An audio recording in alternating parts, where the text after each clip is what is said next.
Welcome again to Rough Diamond Recipes. Today's recipe is the classic dish spring rolls, a vegetarian version, but you can alter that as you go along if you like. As normal, the full list of ingredients can be found down below, or you can just pause the video at the appropriate time. First we prepare the filling. Heat a tablespoon of oil in a frying pan. Add the carrots, cabbage, spring onions, chilies and ginger and fry off for a minute or two.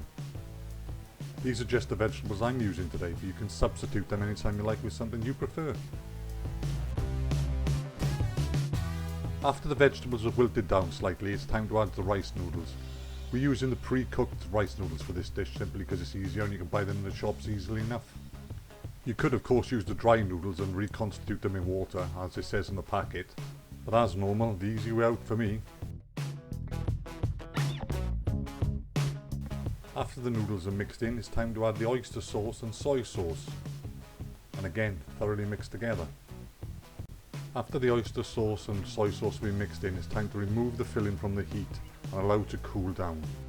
After the filling is completely cooled down, you could mix in some cooked chicken if you'd like, to make it a chicken spring roll. Next we make the flour paste to seal the spring rolls. Simply take plain flour, splash of water and mix till a glue type consistency is achieved. Next we make the rolls. I tried several different narrations to tell you how to make the spring rolls. None of them seem to work. So the best thing I suggest is you watch my wife with a gossamer touch prepare the rolls for you.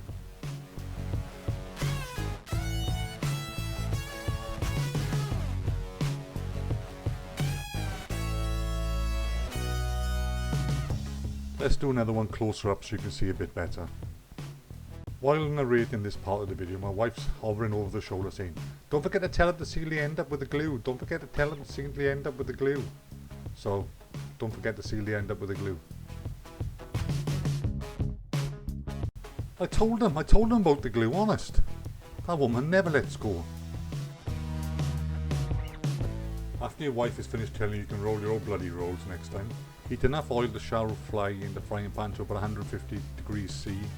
Add the spring rolls, cook in the oil, turning frequently until nice and golden brown, and serve piping hot, or you can leave them go cold and have them later. It's up to you.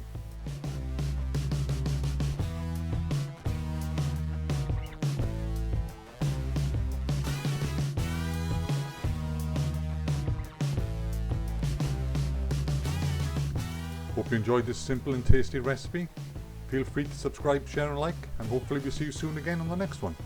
Bye for now.